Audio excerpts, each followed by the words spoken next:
अस्सलामुअलैकुम स्टूडेंट्स, उम्मीद है आप तमाम लोग खैरियत से होंगे। आज एक मरतबा फिर हम क्लास 9 के मॉडल पेपर को डिस्कस करेंगे। क्लास 9 के मॉडल पेपर के मैथमेटिक्स के मॉडल पेपर के सेक्शन बी को हम ऑलरेडी डिस्कस कर चुके हैं। आज हम जो है वो सेक्शन सी को डिस्कस करेंगे, जिसमें सबसे पहला क्वेश्चन हमारे पास जो है वो फैक्टराइज द फॉलोइंग का है। इसमें हमारे पास डिफरेंट पार्ट्स होंगे और उनके हमें फैक्टर्स बनाने होंगे।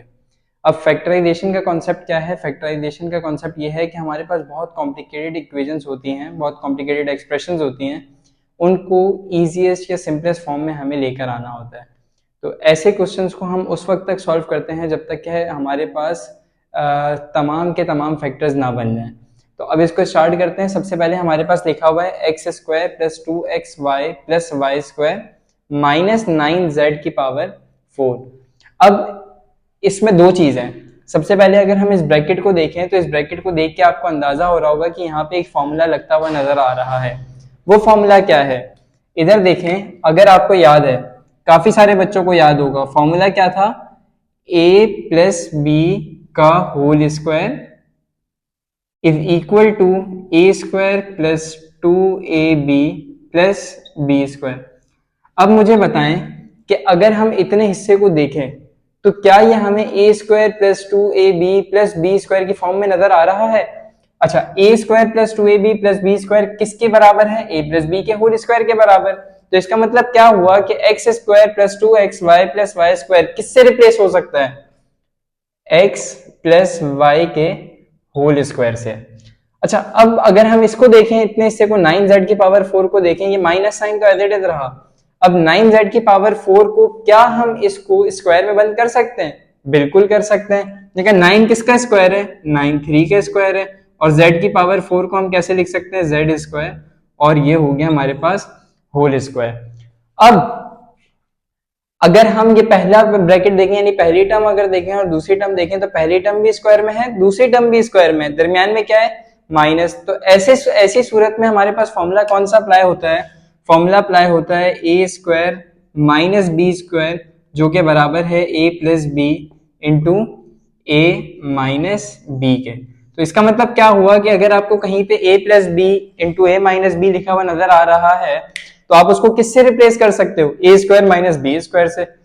सिमिलरली ए स्क्वायर माइनस बी स्क्वायर अगर कहीं लिखा नजर आ रहा है तो उसको किससे रिप्लेस कर सकते हैं? ए plus B into A minus B से। तो अब हमारे पास यहाँ पे क्या नजर आ रहा है? ये पूरा का पूरा a और ये पूरा का पूरा b। तो ये हो गया a स्क्वायर, ये हो गया b square. a square minus B square नजर आ रहा है। तो अब इस फॉर्मूले में जहां पे a है वहां पे क्या आ जाएगा? x plus Y. वहां पे क्या आ जाएगा? x plus Y. तो ये क्या हो जाएगा? x plus Y. अच्छा, a square minus B square किसके बराबर है? a प्लस बी, यानी x plus Y plus 3z square into a minus B, यानी x plus Y minus 3z square. अच्छा, अब देखते हैं कि क्या यहाँ पे मजीद कोई फैक्टर्स बन सकते हैं? नहीं, ना इनमें कुछ कॉमन निकल रहा है, ना यहाँ पे मिडिल टर्म ब्रेकिंग हो सकती है, ना यहाँ पे हम स्क्वायरिंग अप्लाई कर सकते हैं, ना इसको स्क्वायर में बंद कर सकते हैं। तो मजीद यहाँ पे कोई फैक्टर बनते हुए नजर नहीं आ रहे। तो जब मजीद कोई फैक्टर बनते हुए नजर नहीं आ रहे तो इसका मतलब यही हमारा जो है वो क्या हो गया? आंसर हो गया। अब नेक्स्ट क्वेश्चन की तरफ बढ़ते हैं, यानी नेक्स्ट पार्ट की तरफ बढ़ते हैं। नेक्स्ट पार्ट में हमारे पास क्या है? 8 a की पावर 8 प्लस a की पावर 4 प्लस 1। अब इस क्वेश्चन को देखते साथ ही हमें एक चीज जहन में आई कि क्या हम पहली और आखिरी टर्म को स्क्वायर में बंद कर सकते हैं? बिल्कुल कर सकते हैं। तो हमारे पास क्या हो जाएगा यहाँ पे? ये हमारे पास हो जाएगा a की पावर 4 होल पावर 2। अच्छा, प्लस अभी दरमियान वाले को ऐसे ही छोड़ दें और आखिरी टर्म को भी स्क्वायर में बंद कर सकते हैं। तो ये हमारे पास हो गया 1 का स्क्वायर। फॉर्मूला क्या है? फॉर्मूला है a square plus 2ab plus B square. तो अब ए स्क्वायर हमें मिल गया प्लस 2ab, यानी कि यहाँ पे 2 आएगा, यहाँ पे a और यहाँ पे b। a क्या है? जो पहले टर्म पहले ब्रैकेट में लिखा हुआ है a की पावर 4। b क्या है? जो आखिरी ब्रैकेट में लिखा हुआ है 1। अब अगर हम देखें तो यहाँ पे हमने, हमारे पास सवाल में क्या था? एक a की पावर 4 था। यहाँ पे हमने कितने कर दिए? यहाँ पे हमने 2 कर दिए। तो इसका मतलब हमने अपनी मर्जी से कितने a की पावर 4 को ऐड करवाए? एक a की पावर 4 को ऐड करवाए। तो अब मैथमेटिक्स में कोई भी चीज अपनी मर्जी से नहीं कर सकते। अगर अपनी मर्जी से कुछ कर रहे हैं तो उसको बैलेंस करना बहुत जरूरी है। मिसाल के तौर पे अगर आप कुछ ऐड कर रहे हैं तो उसको सब्ट्रैक्ट करके बैलेंस किया जाएगा, कुछ मल्टीप्लाई कर रहे हैं तो उसको डिवाइड करवा के जो है वो बैलेंस किया जाएगा। तो अब यहाँ पे अगर मैंने एक a की पावर 4 को ऐड करवाया है तो बैलेंस करने के लिए मैं एक a की पावर 4 को जो है वो सब्ट्रैक्ट भी करवाऊंगा। तो अब अगर इतने हिस्से को देखें तो क्या यहाँ पे हम इसको स्क्वायर में बंद कर सकते हैं? बिल्कुल कर सकते हैं। कैसे कर सकते हैं? फॉर्मूला क्या है? फॉर्मूला है, since we know that a plus B का whole square is equal to a square plus 2ab plus B square. तो इसका मतलब क्या हुआ कि अगर कहीं ये लिखा हुआ नजर आ रहा है तो उसकी जगह हम ये लिख सकते हैं। तो अब a की जगह क्या है? a की जगह है a की पावर 4, तो ये हो गया a की पावर 4 प्लस b यानी कि 1 का होल स्क्वायर। और क्या हम इसको भी स्क्वायर में बंद कर सकते हैं? बिल्कुल कर सकते हैं। तो ये हो गया a स्क्वायर का होल स्क्वायर। अब अगर हम दोनों टर्म्स को देखें तो यहाँ पे कौन सा फॉर्मूला लगता हुआ नजर आ रहा है? जल्दी से कमेंट में बताएं कौन सा फॉर्मूला लग रहा है? A square minus B square. A square minus B square किसके बराबर होता है? A plus B into A minus B के। तो हमारे पास क्या हो गया? ए स्क्वायर माइनस बी स्क्वायर, ये किसके बराबर है? A plus B into A minus B के। तो इसका मतलब क्या हुआ कि अगर कहीं ए स्क्वायर माइनस बी स्क्वायर लिखा हुआ नजर आ रहा है या इस जैसी कोई चीज लिखी हुई नजर आ रही है तो हम उसको किससे रिप्लेस कर सकते हैं? ए plus B into A minus B से। अब ए की जगह पे क्या है? ए की पावर 4 प्लस 1 प्लस ए स्क्वायर इंटू ए की पावर 4 प्लस 1 माइनस ए स्क्वायर। अब यहां पे हम इनको अरेंज करेंगे कैसे कि ये सबसे पहले सबसे बड़ी पावर होगी, उसके बाद उससे छोटी पावर होगी। तो अब ये किस तरीके से अरेंज होगा? ये होगा हमारे पास a की पावर 4 प्लस ए स्क्वायर प्लस 1, और ये हमारे पास क्या हो जाएगा? a की पावर 4 माइनस ए स्क्वायर प्लस 1। क्या फिर हम यहाँ पे इसको क्या स्क्वायर में बंद कर सकते हैं? एक बात जहन में रखिएगा, पहली चीज हमने क्या देखी कि जब भी हमें स्क्वायर में बंद करना होगा तो हम देखेंगे कि क्या पहली टर्म और आखिरी टर्म स्क्वायर में बंद हो सकती है या नहीं हो सकती। अगर हो सकती होगी तो करने की कोशिश करेंगे। दूसरा स्टेप क्या है? दूसरा स्टेप है कि ये जो दरमियान वाली वैल्यू है ना, ये दरमियान वाली वैल्यू के साथ प्लस होना चाहिए। अगर प्लस होगा तो ऐसी सूरत में आप उसको स्क्वायर में बंद कर सकते हैं, नहीं होगा तो नहीं कर सकते। टोटल 3 चीजें जहन में रखनी है। तीसरी चीज मैं अगले स्टेप में जाके बताऊंगा। अभी इस स्टेप तक 2 चीजें जहन में रखनी थी, वो दोनों चीजें मैंने अभी बता दी हैं। तीसरी चीज मैं आगे चल के बताऊंगा। तो अब अगर मैं इसको स्क्वायर में बंद करना चाहूं तो मैं क्या पहले इसको और इसको स्क्वायर में बंद कर सकता हूं? बिल्कुल कर सकता हूं। ये मेरे पास क्या हो जाएगा? ये हो जाएगा ए स्क्वायर का स्क्वायर, और ये मेरे पास क्या हो जाएगा? प्लस ए स्क्वायर। अच्छा, अभी ये दरमियान वाली वैल्यू को एज इट इज रहने देते हैं, फिलहाल ये जगह छोड़ देते हैं। क्यों छोड़ रहे हैं मैंने पीछे भी आपको समझाया। इसको भी हमने स्क्वायर में बंद कर दिया। तो ये हमारे पास क्या हो गया? फॉर्मूला क्या है? A square plus 2ab plus B square. अब यहां पे भी एक काम अपनी मर्जी से किया है ना, वो क्या? एक ए स्क्वायर को ऐड करवाए, तो बैलेंस करने के लिए एक ए स्क्वायर को सब्ट्रैक्ट भी करना पड़ेगा। और इस ब्रैकेट को एज इट इज रहने दिया। क्यों एज इट इज रहने दिया? यहां हमने ये वाला काम क्यों नहीं किया? क्योंकि यहाँ दरमियान में क्या है? माइनस है। इस वजह से हम इसको फर्दर सिंप्लीफाई नहीं कर रहे, इसके मजीद फैक्टर्स नहीं बना रहे। अब क्या होगा? अब वही वाली चीज कि इतने हिस्से को जो है वो a प्लस बी के होल स्क्वायर में बंद कर देंगे। तो ये हमारे पास हो गया a स्क्वायर प्लस 1 का whole square minus a square, और ये दूसरा ब्रैकेट एज इट इज रहा। फिर अब क्या यहाँ पे कोई फॉर्मूला लग रहा है? बिल्कुल लग रहा है। कौन सा? ए स्क्वायर माइनस बी स्क्वायर वाला। तो ए स्क्वायर माइनस बी स्क्वायर किसके बराबर है? ये हो गया हमारे पास ए plus B into A minus B, और ये वाला ब्रैकेट जो है वो एज इट इज आ गया। अब बस एक लास्ट स्टेप करते हैं, और लास्ट स्टेप हमारे पास क्या है? लास्ट स्टेप हमारे पास है कि हम इसको अरेंज कर लेते हैं। ये हो गया ए स्क्वायर प्लस ए प्लस 1, ए स्क्वायर माइनस ए प्लस 1, और ये ए 4 माइनस ए स्क्वायर प्लस 1। अच्छा, अब आप बोलोगे सर कि यहाँ पे आपने जो पहले स्टेप में बात बताई थी वो तो यहाँ पे भी एप्लीकेबल हो रही है कि पहली टर्म और आखिरी टर्म को स्क्वायर में बंद किया जा सकता है। तो तीसरी चीज जो मैंने आपको बतानी है वो क्या कि इसको स्क्वायर में उस सूरत में बंद किया जाएगा कि जब ये दरमियान वाली वैल्यू की मिनिमम पावर 2 हो, 2 से कम होगी हम वो सारा काम नहीं कर सकेंगे। हाँ 2 है या 2 से ग्रेटर है तो उस सूरत में जो है वो हम ये सारा काम कर सकते होंगे, लेकिन अगर लेस देन 2 है, जैसे यहाँ पे पावर क्या है, ए की पावर 1 है तो लेस देन 2 है ना, तो इसका मतलब अब यहाँ पे हम वो काम नहीं कर सकते। उम्मीद है ये बात क्लियर हो गई होगी। अगर इसमें कोई कंफ्यूजन है तो पूछ सकते हैं। नेक्स्ट पार्ट हमारे पास क्या है, नेक्स्ट पार्ट हमारे पास है 8x की power 3 plus 36x square plus 54x plus 27। अब कितनी टर्म्स है टोटल, 4 टर्म्स हैं, 1 2 3 4। अब ये 4 टर्म्स हैं, पहली टर्म को देखें, क्या इसको क्यूब में बंद किया जा सकता है, बिल्कुल किया जा सकता है। क्या आखिरी टर्म को क्यूब में बंद किया जा सकता है, बिल्कुल किया जा सकता है। तो हमने कहा एक फॉर्मूला याद करें कि एक फॉर्मूला हमने याद किया था a प्लस बी का होल क्यूब, ये किसके बराबर होता है, a cube plus 3a square B plus 3ab square plus B cube के। तो इसका मतलब क्या हुआ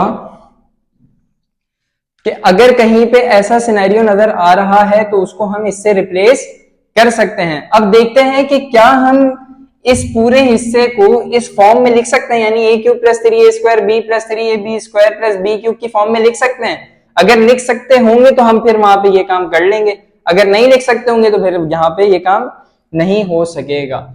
अब देखिए यहाँ पे भी कितने टर्म्स हैं, 1 2 3 4, 4 टर्म्स हैं, पहली टर्म पे भी क्यूब है, आखिरी टर्म पे भी क्यूब है। तो इस क्वेश्चन को देखते ही मुझे ये फॉर्मूला क्यों जहन में आया, क्योंकि मुझे ये याद था। अगर आपको ये नहीं याद होगा तो फिर अल्लाह ही खैर करे। अच्छा, अब पहली टर्म को क्यूब में बंद करते हैं। 8 किसका क्यूब है, यानी ऐसा कौन सा नंबर है कि जिसको 3 मरतबा मल्टीप्लाई करें तो 8 बने। 2 टू द 4, 4 टू द 8, तो ये हो गया 2x का whole cube.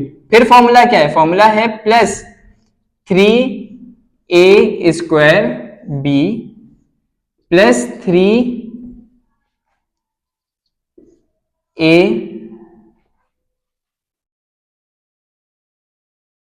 b square plus b cube. अब b क्यूब की जगह क्या आ जाएगा, 27। 27 किसका क्यूब है, कौन सा ऐसा नंबर है कि जिसको 3 मरतबा मल्टीप्लाई करें तो 27 बनेगा। 3 3 जा 9, 9 3 जा 27, तो ये हो गया 3 का क्यूब। अब a की जगह पे क्या आ जाएगा 2x और b की जगह पे क्या आ जाएगा 3, 2x और 3। अब क्या ये काम हमने ठीक किया है या नहीं किया, इसको क्रॉस चेक कर लेते हैं। हमने कहा इसको सॉल्व करने पर ये आना चाहिए, तो 2 का स्क्वायर क्या होगा 4, तो ये हो जाएगा 4x स्क्वायर, 4 3 जा 12 और 12 3 जा 36x स्क्वायर हो गया। ठीक है, इसको सॉल्व करने पे ये आना चाहिए। अगर नहीं आ रहा तो इसका मतलब आपने गलत किया। अब जब हमने इसको इस शक्ल में बना दिया तो अब इसका मतलब हम इसकी जगह क्या लिख सकते हैं, ये लिख सकते हैं।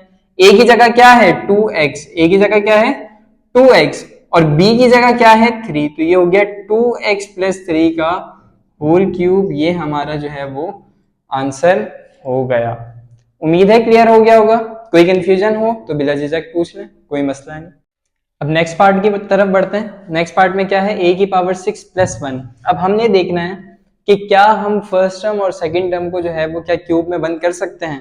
तो हमने देखा कि बिल्कुल किया जा सकता है। ये हमारे पास हो सकता है a स्क्वायर का होल क्यूब और ये हमारे पास हो सकता है 1 का क्यूब। तो अब यहाँ पे कौन सा फॉर्मूला लगता हुआ नजर आ रहा है, यहाँ पे हमारे पास लग रहा है a cube plus b cube.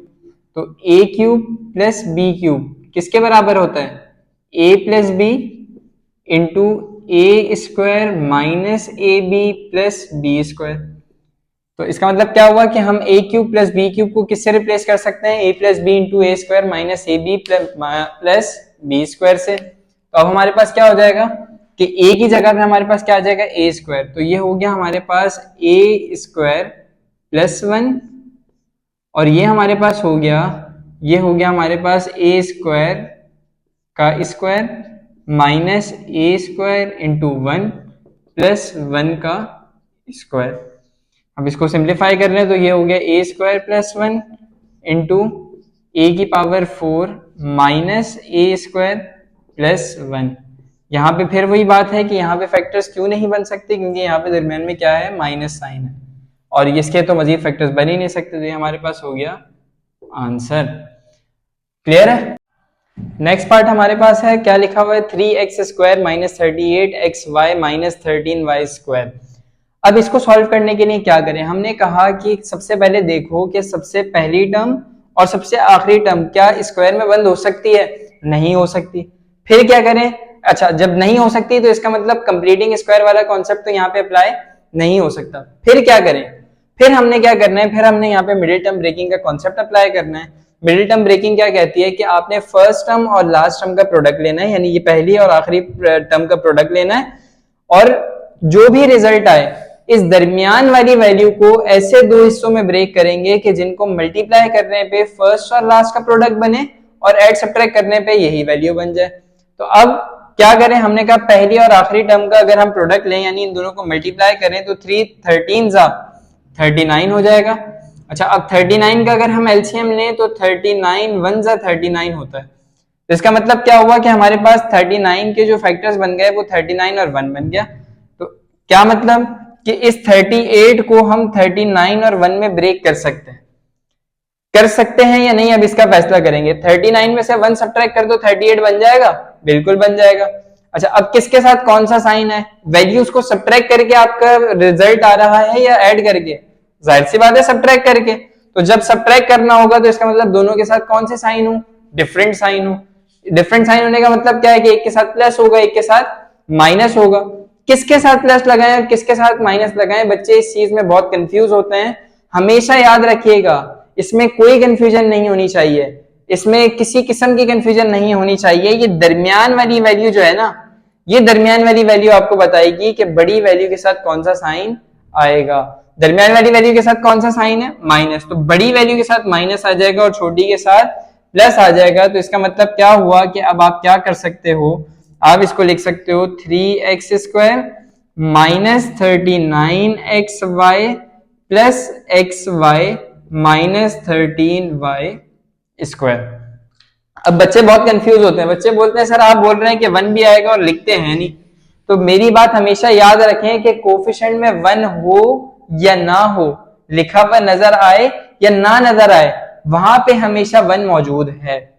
ठीक है, अब क्या कर सकते हैं, अब पहली दोनों टर्म्स को अगर देखें तो इन दोनों में कुछ कॉमन नजर आ रहा है, बिल्कुल नजर आ रहा है, 3 और x। तो हमने कहा यहां से 3 निकाल लो और x निकाल लो। जब इसमें से 3x निकल गया तो क्या बचा, हमारे पास यहाँ पे बच गया सिर्फ x। यहां से जब 3x निकल गया तो 3 1 3 3 3 9, x चला गया, y बच गया। इन दोनों में से सिर्फ y कॉमन है तो प्लस y निकाल लिया, यहां से x बच गया और यहां से 13y बच गया। अब पूरे ही एक्सप्रेशन को अगर हम देखें तो यहाँ पे कुछ हमें कॉमन नजर आ रहा है दोनों टर्म्स में, बिल्कुल नजर आ रहा है। अच्छा अगर ये दोनों ब्रैकेट सेम आ जाएं तो इसका मतलब आप ठीक काम कर रहे हो। अगर आपकी इन दोनों ब्रैकेट्स में कोई चेंजिंग है, कुछ तब्दीलियां नजर आ रही हैं, यानी इसमें और इसमें कुछ फर्क नजर आ रहा है, तो इसका मतलब आपने कहीं ना कहीं कोई ना कोई गड़बड़ कर दी है, यानी मिडिल टर्म ब्रेकिंग में आपने कोई ना कोई मिस्टेक कर दी है। तो अब क्या करें, अब हमने कहा बिल्कुल हमें दोनों ब्रैकेट सेम नजर आ रहे हैं, इसका मतलब हम बिल्कुल दुरुस्त डायरेक्शन में जा रहे हैं। अब पूरी टर्म में यानी पूरी फर्स्ट टर्म और सेकंड टर्म में देखो तो x माइनस 13y कॉमन नजर आ रहा है। जब इसमें से x माइनस 13y निकल गया तो क्या बचा 3x, जब इसमें से x माइनस 13y निकल गया तो क्या बचा y। अब मजीद क्या इनके कुछ फैक्टर्स बन सकते हैं, नहीं बन सकते। जब नहीं बन सकते तो जो चीज आपके पास मौजूद है वही आपका जो है वो आंसर हो जाएगा। बस इस क्वेश्चन का लास्ट पार्ट है हमारे पास। वैसे तो आपने इसमें से 4 क्वेश्चन 4 पार्ट्स अटेम्प्ट करने हैं, लेकिन मैं आपको करवा इस दे रहा हूं ताकि आप लोग का कॉन्सेप्ट क्लियर हो जाए। लास्ट पार्ट है हमारे पास पार्ट नंबर 6। इसमें हमारे पास क्या है क्वेश्चन हमारे पास है बड़ा आसान है, 4t की पावर 4 प्लस 1, 4t की पावर 4 प्लस 1। अब इसको सॉल्व करना है। हमने कहा कि भाई इन दोनों को जो है स्क्वायर में बंद करते हैं और स्क्वायर में बंद करने के बाद यहाँ पे जो है वो हम a प्लस बी का होल स्क्वायर अप्लाई करने की कोशिश करेंगे। अब अगर मैं इसको देखूं तो स्क्वायर में बंद किया जा सकता है और इसको देखूं तो स्क्वायर में बंद किया जा सकता है। हमने कोई ऐसा फॉर्मूला नहीं पढ़ा ए स्क्वायर प्लस बी स्क्वायर वाला, ए स्क्वायर माइनस बी स्क्वायर तो पढ़ा है, लेकिन ए स्क्वायर प्लस बी स्क्वायर नहीं पढ़ा, अलबत्ता हमने ये जरूर पढ़ा है कि a प्लस बी का होल स्क्वायर बराबर होता है a square plus 2ab plus B square के। तो अगर हम इसको a square plus B plus 2ab plus B square की फॉर्म में ले आए तो फिर हम इसको a square a plus B के होल स्क्वायर में बंद कर सकते हैं। अब यहाँ पे अगर ये काम करना है तो क्या करना पड़ेगा, इसको हमने कहा ये हो गया 2t स्क्वायर का whole square plus 2ab plus B square. यहाँ पे हमारे पास क्या आ जाएगा, यहाँ पे हमारे पास आ जाएगा 2t स्क्वायर और यहाँ पे आ गया हमारे पास 1। अब ये चीज तो थी नहीं सवाल में, ये तो अपनी मर्जी से लिखी ना, तो इसको बैलेंस करने के लिए सब्ट्रैक्ट भी करेंगे। तो ये 2 इंटू 2t स्क्वायर इंटू 1, इसको सब्ट्रैक्ट भी करना है। क्यों सब्ट्रैक्ट कर रहे हैं, क्योंकि हमने अपनी मर्जी से ऐड किया है, सवाल का हिस्सा नहीं था अपना, हमने रिजल्ट लाने के लिए इसको अपनी मर्जी से ऐड करवाया है। तो जब अपनी मर्जी से ऐड करवाया तो बैलेंस करने के लिए सब्ट्रैक्ट भी करवाना लाजमी है। तो अब ये इतने हिस्से को अगर हम देखें तो यहाँ पे हमारे पास फॉर्मूला अप्लाई हो रहा है a प्लस बी का होल स्क्वायर। फॉर्मूला क्या है, a प्लस बी का whole square is equal to a square plus 2ab plus B square. तो ये हमारे पास हो गया 2t स्क्वायर प्लस 1 का होल स्क्वायर और यहाँ पे भी हमारे पास क्या हो जाएगा, ये हमारे पास हो जाएगा 2t का होल स्क्वायर। अब ये 2t का होल स्क्वायर कैसे हुआ, ये 2 मल्टीप्लाई हो रहे थे तो 2 स्क्वायर, t के ऊपर ऑलरेडी स्क्वायर था तो t स्क्वायर, तो इस पूरे के ऊपर हमने स्क्वायर लगा दिया और अंदर स्क्वायर लिखने की आदत नहीं रही। अब यहाँ पे एक और फॉर्मूला लग रहा है, वो कौन सा, a square minus B square वाला। वो किसके बराबर है, a plus B into A minus B के। तो अब क्या होगा, अब जहां पे हमारे पास a है वहां पे 2t प्लस 1 आ जाएगा और जहां पे b है वहां पे 2t आ जाएगा, 2t स्क्वायर प्लस 1 सॉरी। तो ये हमारे पास हो गया 2t square plus 1 plus 2t into 2t square plus 1 minus 2t। अब सिर्फ आपने इसको अरेंज करके लिख लेना है और हमारे पास जो है वो आंसर आ जाएगा।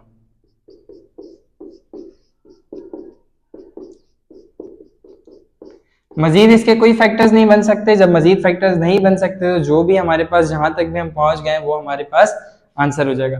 उम्मीद है कि इस क्वेश्चन के तमाम पार्ट्स आपको क्लियर हो गए होंगे।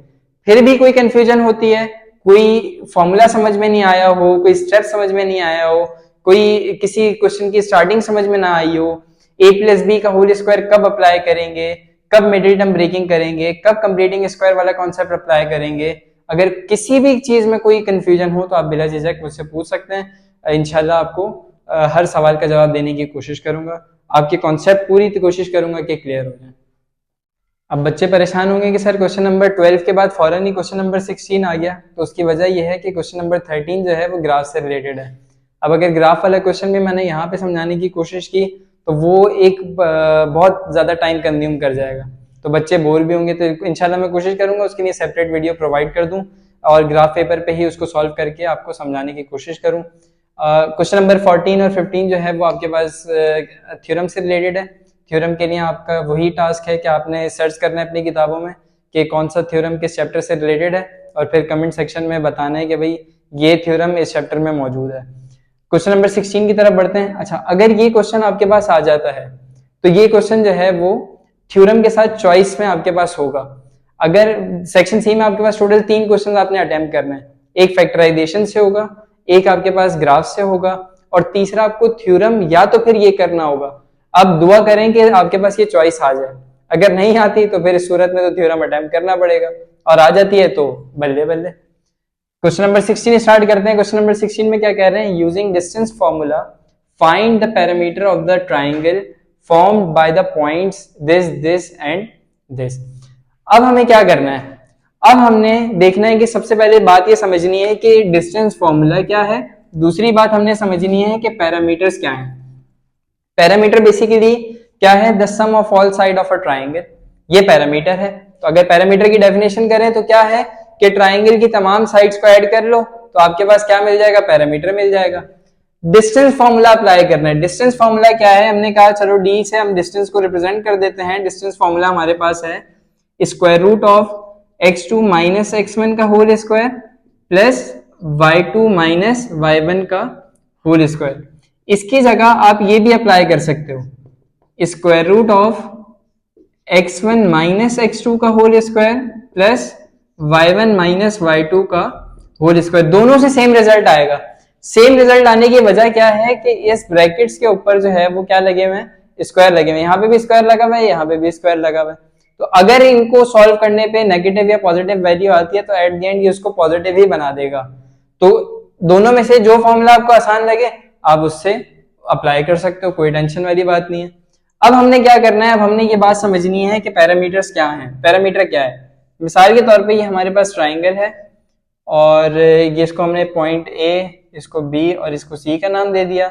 इसके ऑपोजिट वाली साइड जो है वो लेंथ ए हो गई, इसके ऑपोजिट वाली साइड जो है वो लेंथ सी हो गई और इसके ऑपोजिट साइड वाली जो है वो बी हो गई। पैरामीटर कैसे मिलेगा, पैरामीटर है a plus B plus c is equal to p, यानी कि पैरामीटर। तो हमने कहा अगर इस सी की बात करें यानी A B, length A B, तो हमने ए बी निकालना है, distance from A to B. कैसे निकलेगा, square root of x1 minus x2 का whole square plus y1 minus y2 का होल स्क्वायर। अब x1 क्या है, x2 क्या है, y1 क्या है, y2 क्या है, ये समझे। ये एक हमें ऑर्डर्ड पेयर दिया हुआ है, कॉमा से पहले वाली वैल्यू x को रिप्रेजेंट करती है, कॉमा के बाद वाली वैल्यू y को रिप्रेजेंट करती है। अब अगर हम सिर्फ a और b की बात कर रहे हैं तो a हमारे पास, ये हमारे पास हो जाएगा। जब हम a और b की बात करेंगे तो ये हमारे पास x1 की वैल्यू, ये हमारे पास y1 की वैल्यू हो जाएगी, ये x2 की और ये y2 की वैल्यू हो जाएगी। तो अब x1 हमारे पास क्या है, x1 हमारे पास है 0 माइनस 4 का whole square plus y1 0 minus 0 का होल स्क्वायर। अब ये हो गया हमारे पास -4 का होल स्क्वायर प्लस 0 का होल स्क्वायर। -4 का स्क्वायर क्या होगा 16 और 0 का स्क्वायर तो 0 ही रहेगा, और 0 किसी के साथ भी ऐड या सब्ट्रैक्ट तो वही चीज आ जाती है। 16 किसका परफेक्ट स्क्वायर है, यानी अगर स्क्वायर रूट ऑफ 16 हम मालूम करें तो हमारे पास क्या आ जाएगा, 4 आ जाएगा। तो लेंथ ए बी हमारे पास कितनी आ गई, 4 आ गई। इसी तरह हमने BC और फिर AC मालूम करना है। तो हमने कहा BC के लिए क्या करें, वही काम करते हैं।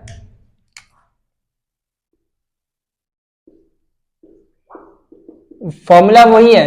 अब पॉइंट B और C कंसीडर कर रहा हूं ना, तो अब x1 की वैल्यू हमारे पास क्या हो जाएगी 4, y1 की क्या हो जाएगी 0, x2 की क्या हो जाएगी 2 और y2 की क्या हो जाएगी 2 स्क्वायर रूट ऑफ 3। तो अब x1 क्या है 4 माइनस x2 यानी कि 2 का whole square plus y1 minus y2 का होल स्क्वायर। अब ये हो गया हमारे पास स्क्वायर रूट ऑफ 4 माइनस 2, 2 का square plus minus 2 square root of 3 का होल स्क्वायर। ये हो गया 4, ये हो गया प्लस, माइनस का स्क्वायर प्लस हो जाएगा, 2 का स्क्वायर 4 और ये स्क्वायर रूट ऑफ 3 का स्क्वायर 3 हो जाएगा। ये हो गया हमारे पास 4 प्लस 4 3 जा 12, 4 प्लस 12 16 और 16 किसका स्क्वायर है 4 का स्क्वायर है। तो लेंथ BC हमारे पास आ गई कितनी 4 आ गई। इसी तरीके से अब AC के लिए कैलकुलेशन कर लेते हैं। AC के लिए हमारे पास क्या हो जाएगा, AC के लिए हमारे पास हो गया square root of x1 minus x2 यानी 0 माइनस 2 प्लस का whole square plus 0 minus 2 square root of 3 का होल स्क्वायर। ये हो गया -2 का whole square plus -2 square root of 3 का होल स्क्वायर। ये हो गया square root of 4 plus 2 into 3। ठीक है, अब आगे चलते हैं, जगह कम है। अच्छा ये हमारे पास हो गया 4।